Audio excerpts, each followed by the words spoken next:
Assalamualaikum warahmatullahi wabarakatuh. Perkenalkan, nama saya Asari Maulana Suryadi dengan NIM C1AA20009 dari kelas 3A Prodi Sarjana Keperawatan. Di sini saya akan menjelaskan tentang sistem sirkulasi pada manusia dewasa dan janin untuk memenuhi tugas mata kuliah keperawatan anak 2.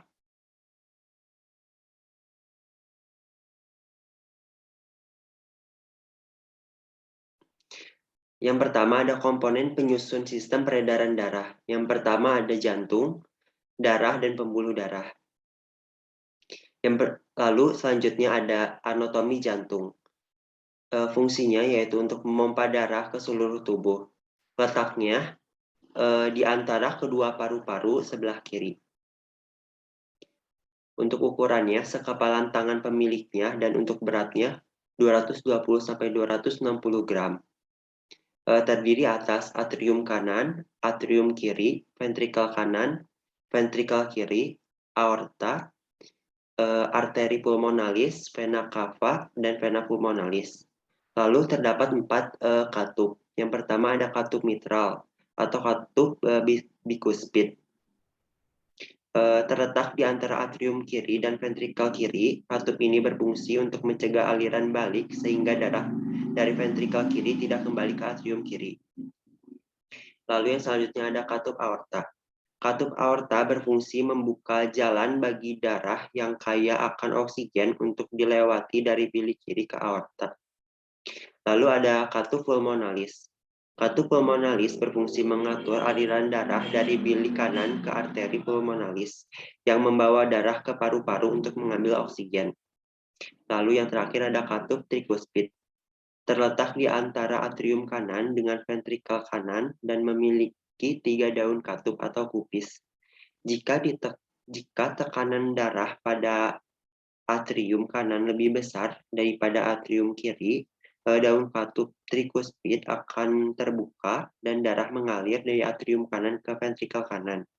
Jika tekanan darah pada ventrikel kanan lebih besar daripada atrium kanan, daun katup trikuspid akan menutup sehingga dapat mencegah aliran balik dan darah dari ventrikel kanan tidak kembali ke atrium kanan.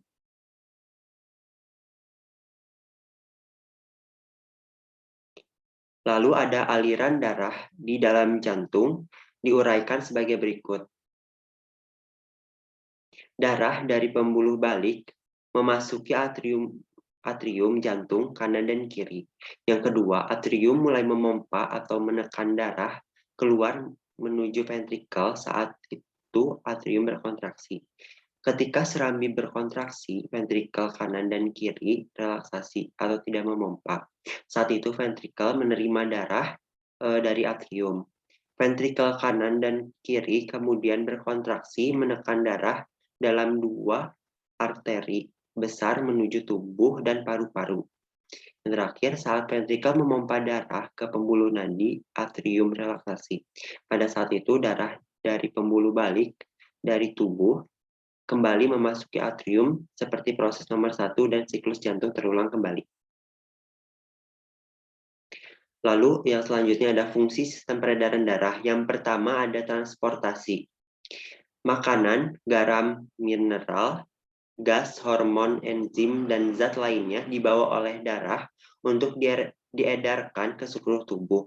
Zat-zat sisa metabolisme dibawa oleh darah menuju ke paru-paru, ginjal, dan kulit untuk dikeluarkan dari tubuh. Lalu yang kedua ada penjaga suhu tubuh. Metabolisme menghasilkan energi berupa panas, darah membawa energi panas tersebut ke seluruh tubuh. Lalu yang ketiga ada perlindungan. Darah melindungi tubuh terhadap cedera dan invasi benda asing. Mekanisme pembekuan darah dapat mencegah tubuh kehilangan darah. Lalu yang keempat ada penyangga atau buffering. Protein darah bertindak sebagai penyangga atau buffer melawan perubahan asam basa untuk mempertahankan pH optimum darah. Lalu yang selanjutnya ada macam-macam darah. Yang pertama ada plasma darah. Plasma darah adalah cairan berwarna bening kekuningan, mengandung 29% air, 7% protein plasma, 1% bahan campuran kompleks organik, anorganik, dan gas darah. Lalu yang selanjutnya ada sel darah merah atau eritrosit. Sel darah merah memiliki bentuk seperti cakram dengan lekukan pada bagian sentral atau bikonkav berdiameter 7,65 mikrometer dan dibungkus oleh membran sel dengan permeabilitas yang tinggi. Membran sel darah merah juga bersifat elastis dan fleksibel, sehingga memungkinkan sel dapat membungkus kapiler atau pembuluh darah terkecil.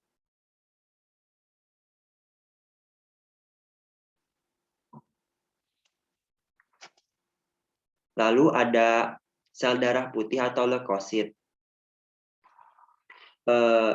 Jumlah normal leukosit di dalam darah manusia sekitar 5.000 sampai 10.000 sel milimeter kubik. Darah, infeksi atau kerusakan jaringan dapat menyebabkan peningkatan jumlah total leukosit. Leukosit lebih banyak beraktivitas di dalam jaringan, bukan di dalam pembuluh darah. Leukosit berfungsi untuk melindungi tubuh terhadap benda asing, virus, dan bakteri. Lalu yang selanjutnya ada keping darah atau trombosit.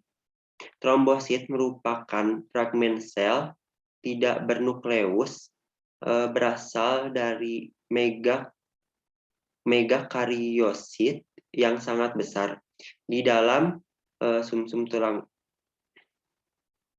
berjumlah 150.000 sampai 400.000 butir sel per milimeter kubik. Darah berbentuk tidak beraturan dengan ukuran setengah dari sel darah merah atau berdiameter 2 sampai 4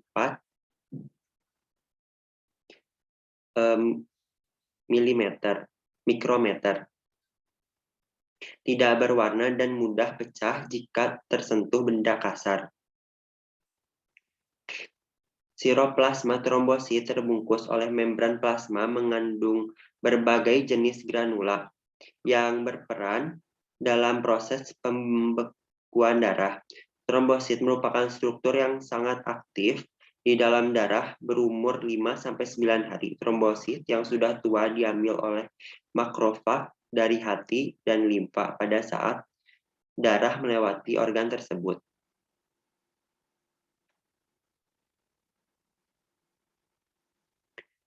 Lalu yang selanjutnya ada pembuluh darah.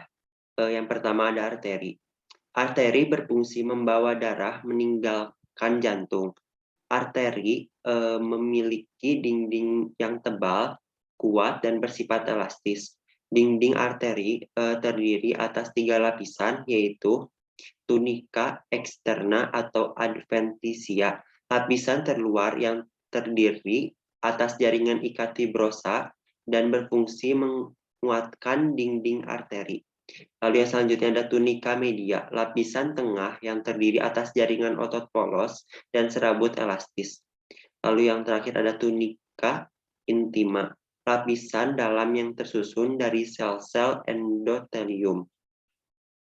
Arteri yang terbesar adalah aorta dan arteri pulmonalis dengan diameter 1-3 cm. Aorta adalah pembuluh darah terbesar yang keluar dari ventrikel kiri yang mengalirkan darah yang kaya oksigen ke seluruh tubuh.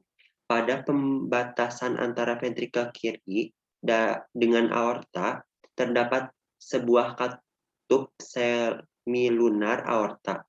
Sedangkan arteri pulmonalis adalah pembuluh darah yang mengalirkan darah kayak karbon dioksida dari ventrikel kanan ke paru-paru.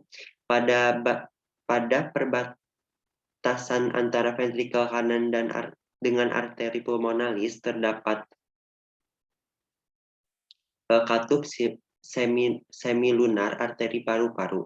Arteri bercabang-cabang ke seluruh tubuh membentuk arteriola. Arteri mendapat nutrisi dari pembuluh darah vasa vasorum. Lalu ada pembuluh darah yang kedua yaitu kapiler. Kapiler atau pembuluh rambut merupakan pembuluh darah yang sangat halus berdiameter sekitar 0,008 mm serta berdinding sangat tipis sehingga memudahkan plasma darah dan zat makanan merembes ke cairan jaringan antar sel. Dinding kapiler tersusun dari selapis endotelium. Kapiler menghubungkan arteriola dengan venula. Area kapiler di seluruh tubuh sangat luas, diperkirakan sekitar 7.000 mm pada orang dewasa meter persegi, 7.000 meter persegi. Pada orang dewasa, bagian tubuh yang tidak memiliki kapiler yaitu rambut, kuku, tulang rawan, dan kornea mata. Fungsi kapiler antara lain, yang pertama menghubungkan antara arteri dan vena, mengambil zat-zat dari kelenjar, tempat terjadinya pertukaran zat-zat antara darah dengan cairan jaringan, lalu menyerap zat makanan dari usus, lalu menyaring darah yang terdapat pada ginjal. Lalu yang ketiga, pembuluh darah yang ketiga ada vena. Vena adalah pembuluh darah yang membawa darah kembali ke atrium jantung. Struktur lapisan pada dinding vena seperti pada dinding arteri, tetapi jumlah otot polos dan serabut elastisnya lebih sedikit, dan jaringan ikat fibrosa berjumlah lebih banyak. Vena memiliki dinding yang tipis dan dapat mengembang, menampung total darah, mengembalikan 75% total darah, mengembalikan darah ke jantung dengan tekanan yang sangat rendah, serta memiliki katup seperti kelopak yang muncul dari dalam. Katup pada vena berfungsi untuk mencegah aliran balik sehingga darah tidak kembali lagi ke sel atau jaringan. Sistem vena terdiri atas venula, vena kecil, vena sedang, dan vena besar. Venula berhubungan dengan kapiler. Vena berukuran besar yang masuk ke jantung ada 3 macam, yaitu vena cava superior, vena yang menerima darah kaya karbon dioksida dari tubuh bagian atas, leher, dan kepala, kemudian masuk ke atrium kanan. Lalu ada vena cava inferior, vena yang menerima darah kaya karbon dioksida dari tubuh bagian bawah, kemudian masuk ke atrium kanan. Lalu ada vena pulmonalis, vena yang membawa darah kaya oksigen dari paru-paru, kemudian masuk ke atrium kiri. Di sini ada struktur pembuluh darah arteri, kapiler, dan vena. Arteri membawa darah dari jantung. Ada beberapa lapisan, yaitu adventitia, lamina elastik eksternal, otot polos, dan endotelium. Lalu ada kapiler,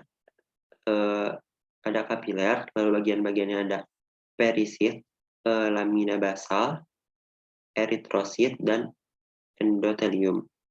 Lalu ada vena, yaitu membawa darah ke jantung. Lapisannya ada adventitia, otot polos, endotelium, membran basal, katup, dan lumen.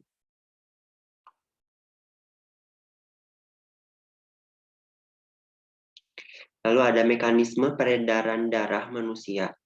Yang pertama ada sistem peredaran darah pulmonalis atau peredaran darah kecil atau pendek, yaitu sistem peredaran darah dari jantung menuju ke paru-paru dan kembali ke jantung. Mekanismenya ventrikel berkontraksi, katup trikuspid tertutup, katup semilunar arteri paru-paru terbuka. Darah kaya karbon dioksida dari ventrikel kanan dibawa ke arteri pulmonalis menuju ke paru-paru kanan dan kiri. Di paru-paru, darah melepaskan karbon dioksida, darah mengambil oksigen di paru-paru. Darah kaya oksigen dibawa oleh vena pulmonalis menuju ke atrium kiri. Ventrikel relaksasi.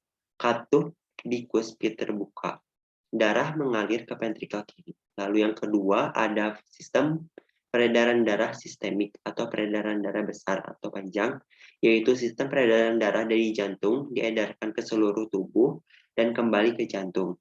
Mekanismenya ventrikel berkontraksi, katup bikuspid tertutup, katup semilunar aorta terbuka. Darah kaya oksigen dari ventrikel kiri masuk ke aorta. Darah kaya oksigen dibawa oleh arteri diedarkan ke seluruh tubuh kecuali paru-paru. Darah melepaskan oksigen dan mengambil karbon dioksida dari seluruh jaringan tubuh. Darah kaya karbon dioksida dibawa oleh vena cava menuju ke atrium kanan, lalu ke ventrikel relaksasi, katup trikuspid terbuka, darah mengalir ke ventrikel kanan. Lalu ada lanjutan mekanisme peredaran darah manusia, sirkulasi porta atau adalah aliran darah balik darah vena yang berasal dari lambung, usus, pankreas, dan limfa yang dikumpulkan melalui vena porta hepatika menuju ke hati dan membentuk sistem kapiler. Kemudian bersatu dengan kapiler-kapiler dari arteri hepatika, darah keluar dari hati menuju vena hepatika melalui vena cava inferior menuju ke jantung. Lalu yang selanjutnya adalah sirkulasi koroner, adalah peredaran darah di dalam jantung yang berfungsi memberikan darah untuk memenuhi nutrisi seluruh bagian jantung.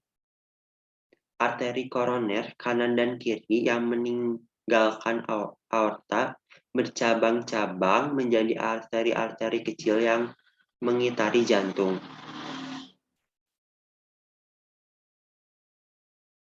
Lalu ada diagram sistem peredaran darah yang sudah saya jelaskan tadi.